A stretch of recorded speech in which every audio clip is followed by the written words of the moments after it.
This is the Sea Elf Swashbuckler for RIN, and we will get into the art first of all. This is again the otherworldliness of the elves is here, and this is a sea elf. He has kind of beautiful golden hair, kind of like sun shining on the seaside, and these beautiful glowing blue-green eyes, and he's kind of surrounded by this little aura of magic, or perhaps it's elven, perhaps it's someplace where he's simply sitting, but he's got this gem, but again, very good looking, charming, dashing, sort of really a swashbuckler. Like the bard is more of a bard. He's a swashbuckler with bardic, sword plays a big part of the bard, but it's just one element. The swashbuckler is more focused very intently on the actual sword play and all of the acrobatics that go into it, and then also the magical elf songs. And so we'll get right into it.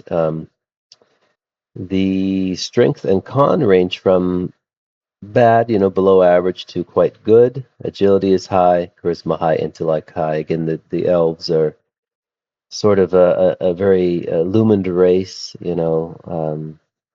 and again, this is getting back to Tolkien and other kinds of where they're kind of this almost fey-like, semi-celestial type of race, and very agile, very strong-willed, very charismatic, strong personalities, personal magnetism, and keen mind. Going from just they do have a little bit lower range, and they can be a 0 on intellect, but general, very very high stats.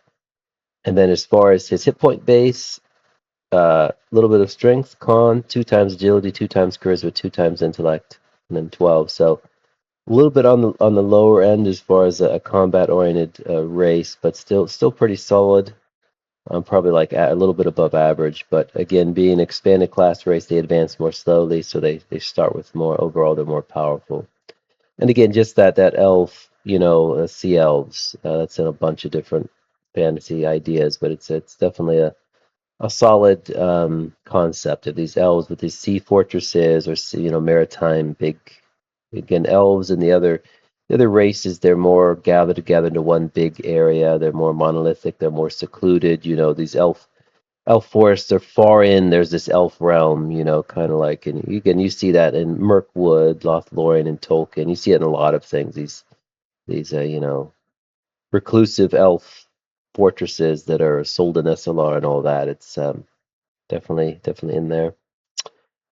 Sea elf racial traits: +1 awareness, initiative, and stealth. Knowledge of seafaring. Again, that's not really even a mechanic for that. That's just if you're on the sea, they just know it. If it's something really obscure, you could give them a check, an intellect check, but just knowledge of seafaring is built into the race. +2 on checks against sleep paralysis, domination, and charm. So all elves kind of have some sort of mix of bonuses. Just it depends on where they, what kind they are, but so they have resistance to sleep paralysis, domination, and charm. And they begin with elf song and swashbuckling. Again, the names pretty straightforward. An elf song and swashbuckling. But it really is probably the best terms that I could find that captured what the class was about. The swashbuckler may weave magic into song and dance. He may perform each known song once per rest, and its corresponding dance charisma times per rest. A dance may be performed in addition to his other actions on his turn. So the songs give him these powerful magical effects, and the dances give him these neat little abilities. So Dwarven Limerick, if he's, and these ideas, they've gone around, they've collected all these different songs, and they've infused them with magic, and they've been around dwarves, the gray elves, they've just been around the whole, sailing around, and they've collected these things. Dwarven Limerick, this song produces the implosion or splintering effect from the crushing spell. So basically, this is just a big, powerful damage, or like you can blow up some sort of object, either on a creature, or you can blow away a door or something. Just this big, powerful Dwarven Forge ability, essentially, that you've kind of picked up from the dwarves. And its dance opens a lock or disarms a trap. So again, just those little tricks of the forge. You form a little acrobatic, a little twirl of the hand, or whatever you want it to be, and snap your fingers, open the lock. and or disarming a trap. Again, very powerful and useful, but also a cool magical ability.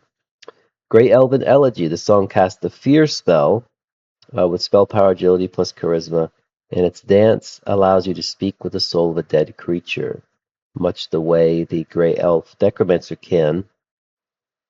He also can speak with a deceased creature. So again, kind of getting into more of the darker elements if he wishes to. Spend time with the Grey Elves and studying their songs and their elegies. Um, he could do that. High Elven Sonnet.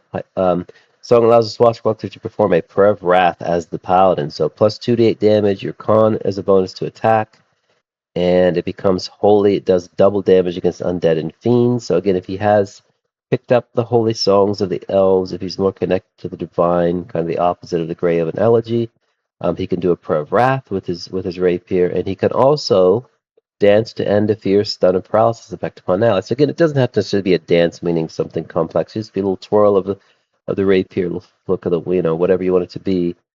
He can end fear, stun, and paralysis upon an ally, which are common undead abilities. Ice Goblin Opera. The song produces the Ring of Frost or Winter Aura effect from the Ice Ring spell, so you can shoot out an ice ring or you can enchant your weapon with frost, is what those do. And Swashbuckler, he gains control over cold weather for 1 hour. Very specific, but you could bring in cold weather, you could end cold weather, you could increase it. It certainly has its uses in certain circumstances. Meadow Elf Ballad. The song allows the Swashbuckler to imbue one weapon with moonlight, making it magical and causing it to deal double damage against undead. So again, this is sort of the holy, kind of like the wood elf, meadow elves and wood elves are similar, just kind of live near each other. Meadow elves are a little bit more. They're not actually a class with a meadow elf. That might be expanded content, but they very floral, flower oriented type of in a meadow and stream and such. Um, Causing to deal double damage against undead, but they do have kind of this magical moonlight, which all the elves are connected to some extent. And its dance allows them to speak with an otherwise non-verbal piece of nature. So the ranger can get this through a magic item. The druid can take it as part of its class, and also the sea elf can pick up from the wood elves and the meadow elves their ability to speak with nature. Very useful. You ask the sky, have you seen this creature that we're looking for? You ask the river, what do you know about this? Very useful. What did you see? What's going on here? Where is this? Very, very useful. Nymphs for Frayne. The song casts the Favor spell. It's a charm spell and kind of a minor charm spell. Minor. I mean, it's situationally could be very powerful, and its dance ends a charm, illusion, sleep, or domination effect. So, the nymph magic, you know how to thwart it, and you've kind of dealt with those kinds of fae. Seductive fae. Pixie's dance.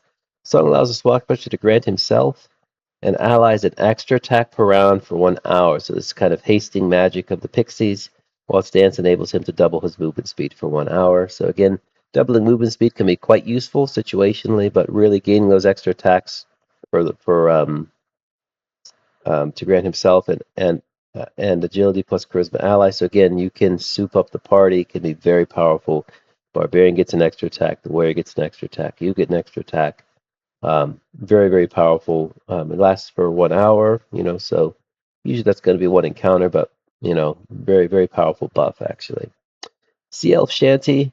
The song produces the Chain Lightning or Storm Aura effects from the Arc Lightning spell with spell power, agility plus charisma, while its dance grants him control over weather at sea for 1 hour.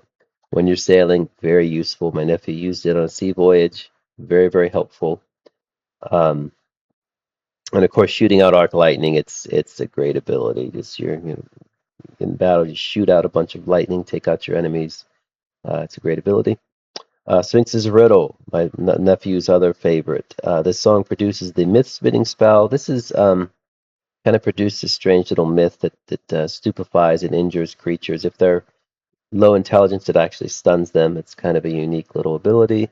Kind of the idea of being, just sort of someone who tells a joke that harms a creature. While its dance allows the swashbuckler to comprehend a language or decipher a script, This has come in handy very often. You can speak with all kinds of creatures you normally couldn't. If the creatures don't really have a language and they're beast-like, I usually would require a check. You know, you want to speak with the cave bear, trying to communicate with him. Um, give you a charisma check or something. But yeah, very useful. Or just an old script. It's come in handy. You don't, old, you find these in maps and runes, and you can actually read them. You find these old glyphs, and sometimes it puts the DM in a spot because he doesn't really know what they say. You kind of have to improv something. But usually, I would just make it a piece to give you clues to what's going on, make it useful to the adventure. But these are all really fun and a great combination. Can build a really neat. If you want to focus on the elf songs, you can get some great magical effects and special abilities. The other end of the class is swashbuckling. He's a consummate and elegant swordsman. He gains inherent bonuses while reading the rapier and cutlass in one hand and nothing in the other. So they're sort of a purist, just a one weapon in one hand, and that's what they and also the throwing dagger. So that's his one little ranged ability. And may also perform a riposte. It's just like the bard. You can perform a riposte when you're missed, and you can retaliate immediately. And the attack is the defend check. So if I roll a 10 on my defend check, I immediately perform a riposte with an attack roll of 10. So it saves that extra roll. And if you crit on your defense, you've critted your riposte. So it's a really nice dynamic. And once per battle, he can add his acrobatics check. So he has acrobatics, which is a special ability, and he can add the acrobatics to the damage, and he can lower an attack damage by the acrobatics. So it gives him a boosted attack and a boosted defense once per battle. Very useful. Um, he also once per battle. Okay, yeah. So those are his abilities. Yeah, that explains that. And then here is based on his rating what bonuses he gets. He gets either anywhere from +2 to +3 to attack and defend, which are large bonuses on top of his already high combat stats. He sometimes usually has the highest attack and defend in the group if close to it. Damage bonus, you get an extra damage die and an improved category. So what that means is you've got a rapier that deals a d6. One extra die means you do 2d6. Plus 1 would be at the lowest ratings. Then one extra die improved one category would be 2d8. The die is improved to d8, and you have an extra die, so 2d8 plus 4, all the way up to one extra die in 3 categories. If you had d6s, it would be d8, d10, d12s. You'd be doing 3d12 or sorry, 2d12 because the categories plus 10. So you do see you can get really high, powerful, solid damage. It's not like the variation is large, but the bonus is large as well. He also gets inherent prowess bonuses with these weapons. Again, he only wants to use racial weapons. He's a swashbuckler, very focused in on that. It'd be silly for him to pick up a war axe or something, unless he's just missing a weapon. He doesn't have his weapons, but they're very tied to certain. Again, the expanded classes are more monolithic. They're more focused in on very specific elements. Or he can do the rapier, where the rapier has higher prowess bonus, less damage. That's the only difference between the rapier and throwing damage, which throwing dagger, you don't really equip it, you just throw it. Then you bring back your melee weapon. That's how throwing weapons work in RIN. But again, basically the rapier is less damage, more prowess. Cutlass, more damage, less prowess. The rapier also gets an extra +1 to defense, so it's a little more defensive, but overall I think the damage bonus is more potent, +10 damage. I mean, it's debatable how you want to do it, but if you want the really high damage cutlass, you want to be more defensive with the prowess and defend bonus, go with the rapier. Swashbuckler begins with acrobatics and wayfaring, two unique abilities. And again, in RIN, these aren't just normal acrobatics. These are extraordinary. So when you have a proficiency, it isn't, if you're just a regular thing, it's just an attribute check. I want to jump, I want to do this, but when it's something extraordinary, acrobatics is a good example of that. So Swashbuckler is able to perform extraordinary feats of balance, tumbling, contortion, leaping, climbing, and sprinting. When performing normal actions of such types, the proficiency rating is added in addition to the attribute check. This proficiency also causes him to take half damage from all attacks that affect an area. So this proficiency gives him half damage from any breath weapon, explosion of fire. He takes half damage just from that. So that's quite potent against some of the nastiest abilities in the game. He's taking half. If it affects an area, he takes half. And this is just from him dodging out of the way extraordinarily. And then you can perform all kinds of incredible feats and acrobatics. I know my nephew leapt over a wall of flame. You make an acrobatics check, you just leap over it. 12-foot feet, just tumble over it. These extraordinary feats of acrobatics. And again, if it's a normal acrobatic feat, I just want to go across a narrow bridge or something. You're just adding that on top of the agility check, so you get a huge bonus. Wayfaring. This is unique. The swashbuckler possesses broad knowledge of a vast array of cultures and lands, including their local rumors and sundry regional lore. He also knows how to wisely navigate through all manner of cityscapes due to his long-lived maritime escapades. So, kind of a unique take. He has broad knowledge. This is just local rumors and lore. So, this isn't like the Bard's lore where it's very, detailed, obscure stuff. This is more like common. He just has that. He knows what's going on. He's heard rumors. He can catch little things, and he also is just he navigates cityscapes. He's traveled around on seas and through different places. He's long lived. He's hundreds of years old at least, and he just has knowledge when he goes places. He knows the thing, he knows people. It's just kind of a interesting little take on it. Again, more mundane, but getting through cityscapes, navigating them safely, avoiding hazards and things, guiding you through cities.